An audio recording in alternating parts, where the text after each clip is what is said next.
Bom dia a você que está conosco, é uma satisfação ter a tua companhia.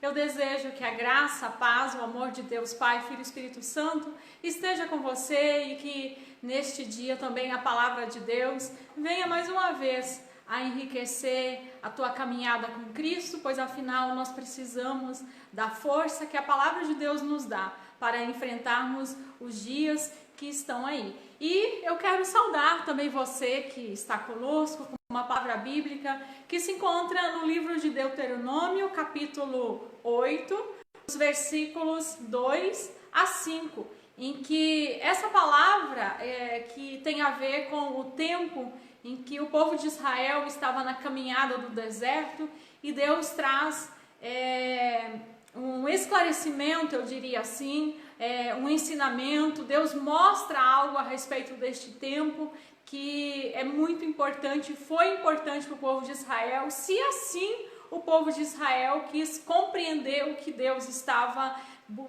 buscando fazer com ele. Diz assim então essa palavra: lembrem-se de como o Senhor os conduziu por todo o caminho no deserto, durante esses 40 anos, para humilhá-los e pô-los à prova, a fim de conhecer suas intenções, se iriam obedecer aos seus mandamentos ou não. Assim, ele os humilhou e os deixou passar fome, mas depois os sustentou com maná, que nem vocês e nem os seus antepassados conheciam, para mostrar-lhes que nem só de pão viverá o homem, mas de toda palavra que procede da boca de Deus. As roupas de vocês não se gastaram e os seus pés não incharam durante estes 40 anos. Veja que relato maravilhoso que nós temos aqui a respeito do povo de Israel. E Deus diz nessa palavra que este tempo de 40 anos no deserto foi de fato para provar, para humilhar o povo, mas para fazer com que este povo aprendesse a obedecer a Deus. Eles estiveram durante 400 anos no Egito, no meio de uma nação pagã, em meio a deuses pagãos, e portanto eles do mesmo modo se tornaram pessoas pagãs, cultuando portanto as mais diversas crenças e se apegando às mais diversas superstições e idolatrias. E portanto esse tempo no deserto foi o tempo de Deus prová-los, a fim de levá-los a obedecer ao Senhor. Mas é interessante que apesar dessa palavra dizer que era tempo de prová-los e de testar as suas intenções, de humilhá-los, foi tempo em que eles passaram fome, mas foi o tempo em que Deus cuidou deste povo, em que Deus, portanto, sequer permitiu que as suas roupas se gastassem, ou então que seus pés se inchassem. Você imagina o que é 40 anos no deserto, caminhar dia após dia e sequer os seus pés incharem.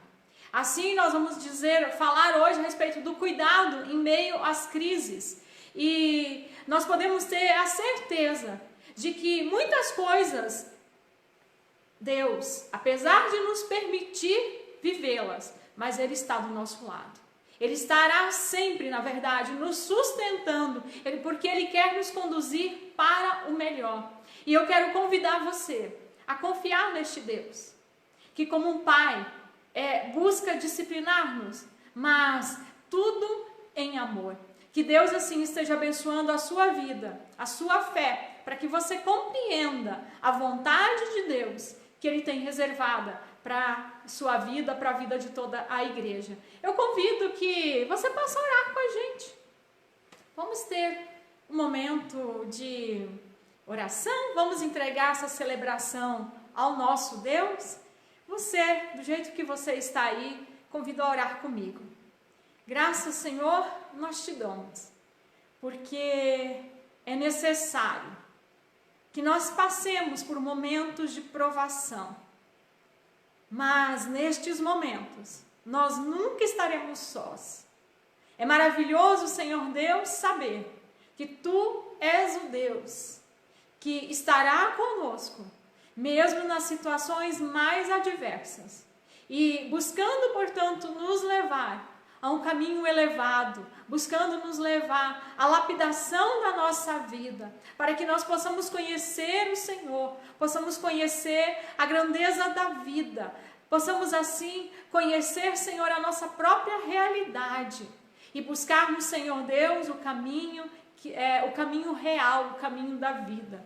Nós te pedimos, Senhor, e sejas Tu com cada um que nos ouve, que nos acompanha, Senhor, que seja de forma a Tua palavra falar aos seus corações, pois nós sabemos, ó Deus, que precisamos de Ti mais do que tudo nessa vida.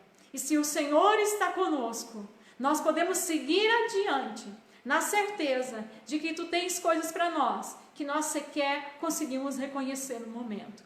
Por isso, ó Deus, guia-nos com Tua luz, em nome de Jesus. Amém. Pedimos assim que você cante conosco, queremos ter um momento de adoração, de reflexão, também através destes hinos, que você permita também que essas mensagens falem ao teu coração.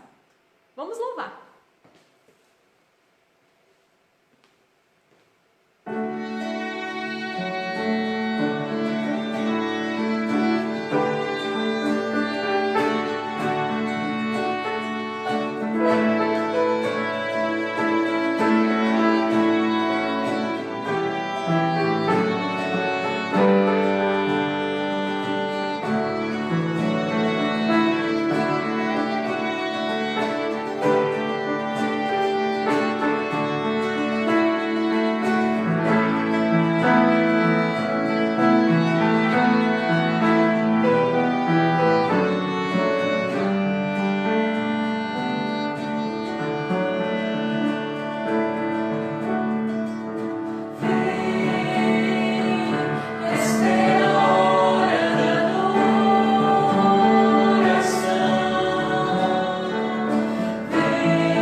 Quero convidar você agora a estar conosco na meditação da Palavra de Deus. E para isso é necessário que nós, de forma especial, aquietemos o nosso interior e peçamos ao Senhor Deus que Ele fale a cada um de nós. Faça esse pedido diante de Deus. Peça, Senhor, fala comigo. Eu preciso do Teu falar na minha vida. Vamos orar. Graças nós te damos, Senhor Deus, pela Tua palavra, que é viva, que é poderosa. Palavra essa que, onde quer que ela chega e onde quer que ela é crida, Senhor, ela gerará transformações. Nós te bendizemos, Senhor, porque não existe coração que seja endurecido demais para o sopro do Teu Santo Espírito. E não há, Senhor Deus, necessidade nossa que o Senhor não conheça. Por isso, Senhor Deus, que Tu despertes em nós confiança, que Tu despertes em nós, Senhor Deus, vontade de Te seguir, de Te obedecer, na certeza de que o Senhor nos dá tudo o que nós precisamos.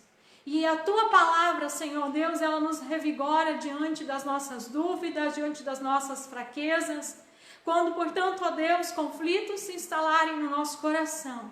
Mas se nós recorrermos à Tua palavra, se nós buscarmos ao Senhor em oração, podemos ter a total certeza de que o Senhor haverá de trazer alívio e segurança a cada um de nós.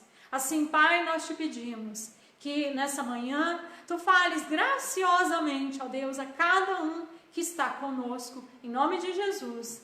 Amém.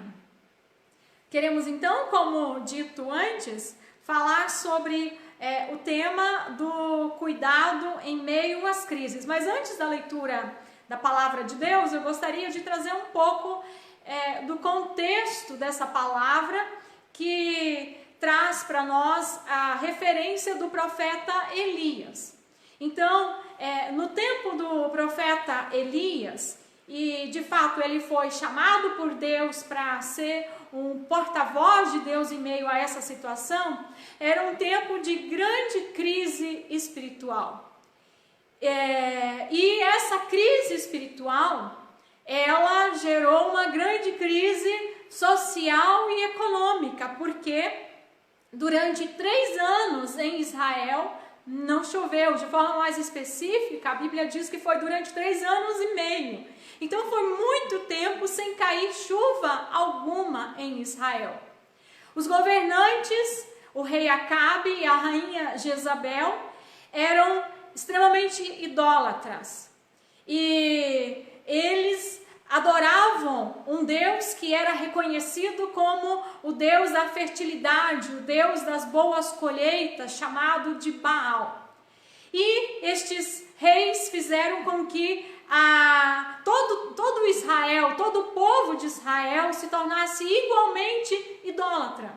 E diante disso, já que ele é o Deus da fertilidade, especialmente do solo, o Deus das boas colheitas, nosso Deus fez com que então cessassem as chuvas. E diante disso, queridos, surgem várias situações. A gente pode imaginar a falta de água, a gente pode imaginar a falta de comida, mas o mais triste de tudo isso é que nem o rei, nem a rainha e nem o povo abandonou a sua idolatria e voltou para Deus. Na outra ponta disso estava Elias. Elias foi chamado por Deus a denunciar o pecado do povo, a sua idolatria e, portanto, ao arrependimento, a fim de que o povo voltasse a Deus.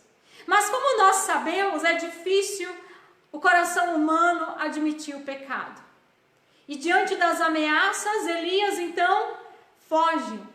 E Deus o envia até a casa de uma viúva, que nós não temos o nome dela, ela é apenas identificada como uma viúva em Sarepta, cidade de Sarepta. E esta palavra então é que eu desejo ler com vocês, que então se encontra no livro de 1 Reis, capítulo 17, os versículos de 8 a 16. Diz assim: então o Senhor, a palavra do Senhor, veio a Elias: vá imediatamente para a cidade de Sarepta de Sidão e fique por lá. Ordenei a uma viúva daquele lugar que lhe forneça comida. E ele foi. Quando chegou à porta da cidade, encontrou uma viúva que estava colhendo gravetos. Ele a chamou e perguntou: pode me trazer um pouco de água numa jarra para eu beber? Enquanto ela ia buscar a água, ele gritou: por favor, traga também um pedaço de pão. Mas ela respondeu: juro pelo nome do Senhor, o teu Deus, que não tenho nenhum pedaço de pão, só um punhado de farinha num jarro e um pouco de azeite numa botija. Estou colhendo uns 2 gravetos para levar para casa e preparar uma refeição para mim e para o meu filho, para que a comamos e depois morramos. Elias, porém, lhe disse: não tenha medo, vá para casa e faça o que disse. Mas primeiro faça um pequeno bolo com o que você tem e traga para mim. E depois faça algo para você e para o seu filho.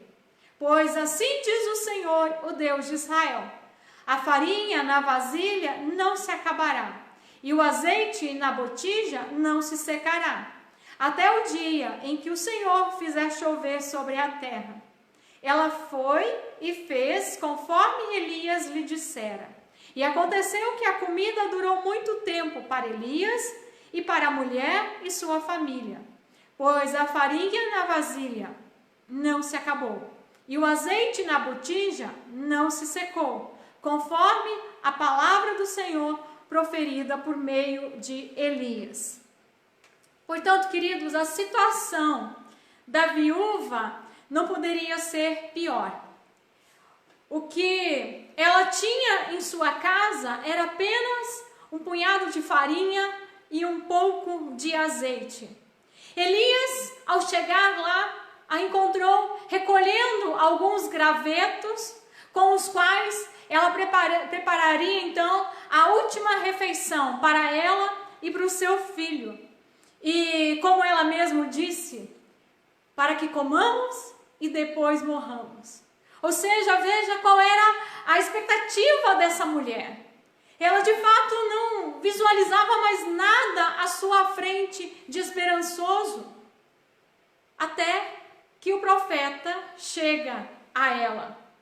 Me chama muito a atenção que depois de Elias ouvir o seu relato dramático, ele pede para que a mulher traga algo para comer, mas diz que primeiro é para preparar algo para ele e somente depois para ela e o filho. Nós podemos achar isso um tanto arrogante, porque afinal Elias era apenas um desconhecido para ela. Mas na verdade Elias fala isso baseado na palavra que o Senhor Deus mesmo o disse, que se encontra ali no versículo 9, onde Deus então lhe disse assim: vai imediatamente à cidade de Sarepta de Sidão e fique por lá. Ordenei a uma viúva daquele lugar que lhe forneça comida. Ao ouvir da viúva que ela não tem nada e que está, portanto, prestes a morrer de fome com o seu filho, Elias percebe que a sua ida até Sarepta era muito mais do que salvar a sua própria vida, mas que também aquela mulher e o seu filho seriam salvos por Deus. E aí nós somos surpreendidos pela atitude desta mulher. O que ela faz? Ela simplesmente vai e prepara com aquele azeite, com aquela farinha, uma mistura, um bolo, literalmente bolar alguma coisa, para que Elias pudesse comer primeiro. Veja você que essa mulher era uma mulher sírio-fenícia, ou seja, ela não era do povo de Israel. Ela era uma mulher de cultura pagã que não tinha nenhuma relação com Deus. Mas após ela ouvir a palavra de ânimo do profeta, ela posta a sua vida ao fato de que ela não precisa temer. E ela confia. E ela faz mais. Ela serve não somente um pedaço de bolo a Elias, como ela abre a sua casa para acolhê-lo e o sustenta por muitos dias. Queridos, eu poderia falar aqui do cuidado de Deus sobre Elias e sobre a viúva e o seu filho, simplesmente, sem destacar um outro ponto que é muito importante aqui, mas eu não quero deixar de fazê-lo. E que ponto é este? É que o cuidado de Deus se estende através da obediência e da confiança da mulher Ciro-fenícia. E isso mesmo em meio a uma situação de caos. Nós não podemos nos esquecer que o cuidado de Deus, a vida das pessoas, depende em muito do cuidado que nós temos para com o nosso semelhante. E quando isso não acontece, pessoas que Deus gostaria de cuidar, pessoas a quem Deus gostaria de chegar e oferecer o socorro, deixam, portanto, de recebê-lo.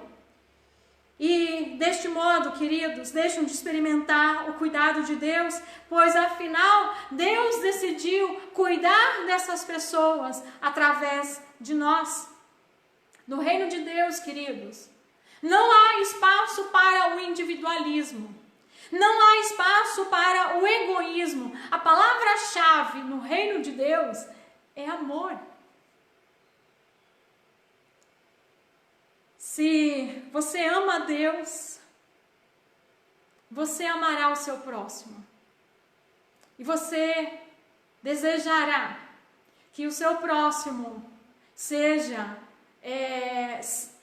sustentado, que ele seja amparado da forma como você gostaria de ser amparado. Veja, portanto, como para essa mulher a situação de crise foi para estender as mãos e compartilhar o resto que ela tinha. E eu gostaria de repetir isso. A crise foi para. Isso é, se não houvesse a crise, o profeta não teria ido à casa dessa mulher.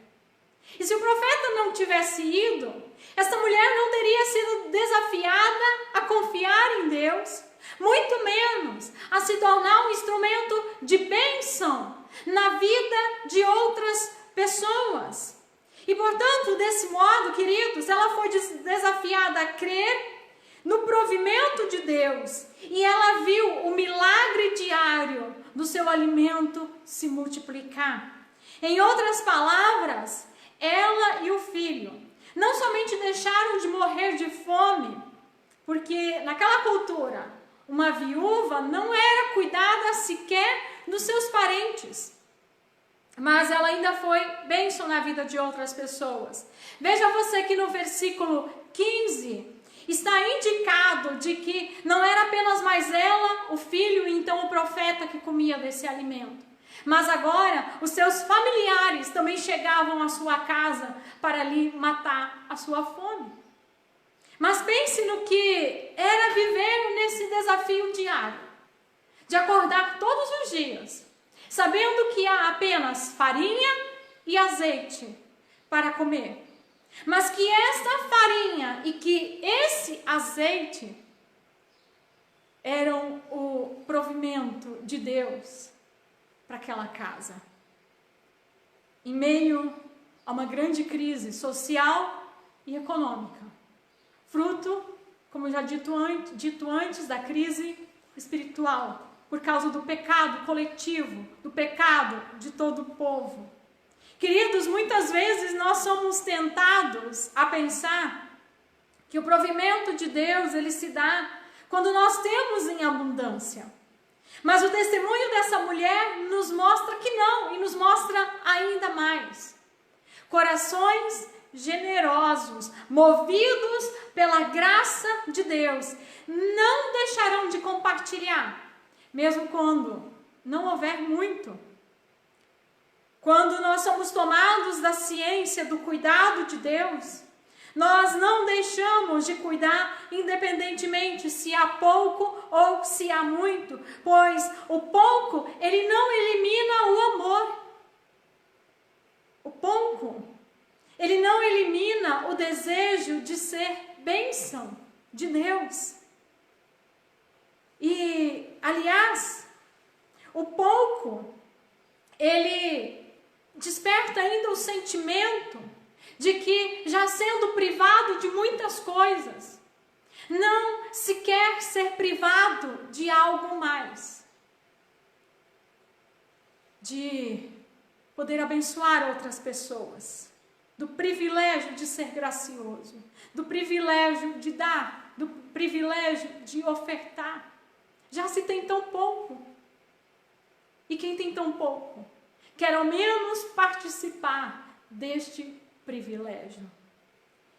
Eu te convido, portanto, na sua casa, a ler uma passagem bíblica que eu gostaria de indicar a você. Se você quiser ler todos os versículos que estão entre estes indicados ali, fique à vontade, mas dê destaque especial no livro de 2 Coríntios, capítulo 8, os versículos de 1 a 7, e depois o 9, capítulo 9, de 6 a 16.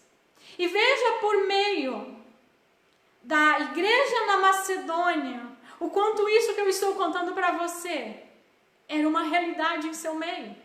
Talvez a gente também poderia lembrar aqui da viúva pobre, a qual Jesus destacou dizendo que na sua pobreza ela fez muito mais do que aqueles que têm em abundância. Então fica a dica para você ainda hoje fazer a leitura dessa palavra bíblica. E eu ainda gostaria de lembrar também uma palavra de Jesus em Lucas, capítulo 16, o versículo 10, em que ele diz assim: quem é fiel no pouco, é fiel no muito. Quem é desonesto no pouco, também é desonesto no muito. Jesus, portanto, nos diz que as circunstâncias desfavoráveis, elas não mudam a atitude de quem vive em fidelidade a Deus. Pelo contrário, elas se sobressaem. Eu acredito, queridos, que mais do que nunca, no decorrer da nossa geração, esse é o tempo da igreja mostrar a sua confiança no Senhor. Pois, se nós confiamos no Senhor, precisa haver testemunho. Sabemos que sofrimento no mundo sempre houve e sempre haverá, mas sabemos também que o cristianismo tem dado muito pouco testemunho no mundo em que nós vivemos, na realidade em nossa volta. Muito pouco testemunho de cuidado ao próximo, frente à confiança que nós dissemos ter em Deus. Simplesmente parece que a coisa não bate. Nós exaltamos sobremaneira a confiança em Deus, nós falamos que nós a temos, mas quando nós olhamos em contrapartida, o quanto nós estendemos cuidado ao nosso próximo, nós ficamos muito aquém daquilo que nós falamos, portanto, afirmamos ter como confiança. Para a viúva de Sarepta, bastou apenas uma palavra de confiança. E para nós? Nós temos as Escrituras Sagradas repletas de palavras do Senhor Deus, em que Ele nos garante, como essa palavra que eu te convido a ler, de que quem usa a sua sementeira para semear no reino de Deus, ela nunca ficará vazia. É necessário, portanto, queridos, que nós estejamos ouvindo o que Deus nos diz sobre o modo como nós devemos compartilhar os nossos bens e socorrer as pessoas em necessidade. Isso não é algo que nós podemos fazer como cristãos. Isso é mandamento de Jesus para as nossas vidas. E ele diz que a todo aquele que o ama, que ame também o seu próximo. E eu encerro dizendo para você que assim como a crise em Israel foi para a viúva e uma oportunidade de aprender a confiar em Deus e estender as suas mãos para compartilhar, eu não tenho dúvidas de que assim também é para os nossos dias. Portanto, a crise que nós vivemos, a qual a gente sabe que poderá aumentar muito ainda, é uma oportunidade para nós como igreja aprendermos a confiar em Deus e compartilhar, abençoar a vida de outras pessoas. A viúva recebeu uma transformação sem igual porque ela decidiu obedecer. E nós, a chamada Igreja de Jesus Cristo, como será que nós viveremos a partir dessa crise? Como nós reagiremos e como nós viveremos nela? Você está disposto a ver o agir de Deus, os milagres de Deus neste tempo e ser uma bênção na vida de outras pessoas? Você está disposto a ver o poder de Deus se manifestar por meio da igreja em meio à crise atual? Então, se abra para cuidar do seu próximo. Não selecione, não importa quem seja. Se abra para cuidar e para amar, como o Senhor Jesus nos ensinou. Que Deus assim abençoe a você, abençoe cada um de nós, porque ser igreja e não manifestar amor é apenas hipocrisia. Que o Senhor nos abençoe. Vamos orar? Graças nós te damos, Senhor Deus, porque nós sabemos que Tu nos sustentas, dia após dia. E é tão bom, Senhor Deus, também ver quando as coisas se apertam para o nosso lado. O quanto o Senhor é maravilhoso e envia pessoas a nos socorrer.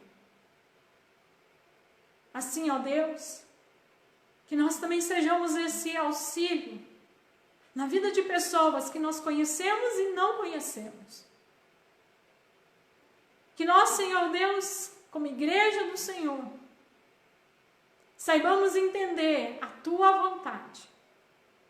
Como o Senhor Jesus esteve aberto a acolher pessoas de todas as origens, por mais que o Senhor esteve mais restrito a Israel, mas não deixou de acolher no Teu tempo físico aqui no mundo, qualquer um de outro povo que se dirigisse a Ti. Também, Senhor Deus, que nós como igreja, muitas vezes, Senhor, o nosso outro povo é a outra denominação, são as pessoas sem denominação. Vemos, ó Deus, esta mulher cirofenícia, que acolhe, ó Pai,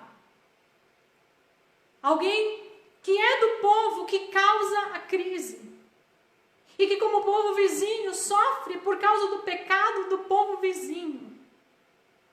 Mas ela não deixa, Senhor, de abrir a sua casa para acolher o profeta. Portanto, Senhor, nós te pedimos, nos dê a visão de solidariedade, Senhor, a visão de compaixão, de generosidade. Renova sobre nós, ó Deus, a Tua graça. Que não haja discordância, Senhor, entre a nossa fala e o nosso viver. E que em nome de Jesus, Senhor, Tu possas socorrer as pessoas necessitadas. Lembra-nos, ó Deus, que Tu queres fazer, inclusive por meio de nós. Esteja, Senhor Deus, com as pessoas enfermas, esteja, ó Deus, com as pessoas enlutadas. Esteja, ó Deus, com as pessoas que neste dia choram seus mortos, ou choram por não terem notícia dos seus familiares. Abençoa, Senhor Deus, aqueles que trabalham para poder cuidar de quem precisa, Senhor Deus, de cuidado neste tempo, seja cuidado em relação à saúde, cuidado em relação, Senhor, a um outro provimento. Sustenta todos aqueles que estão socorrendo, Pai, que estão amando o seu próximo como a si mesmo. Assim, Senhor Deus, nós te pedimos, fica conosco, para que nós sejamos a tua luz neste mundo. Em nome de Jesus. Amém. Convido que você cante essa próxima canção com a gente, que é um chamamento. Diz, vamos nós trabalhar, somos servos de Deus. Acolha você esse chamado em sua vida e que Deus te abençoe.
Que o seu coração arda em vontade, em alegria de servir ao Senhor e de ser a mão de Deus em meio à nossa sociedade.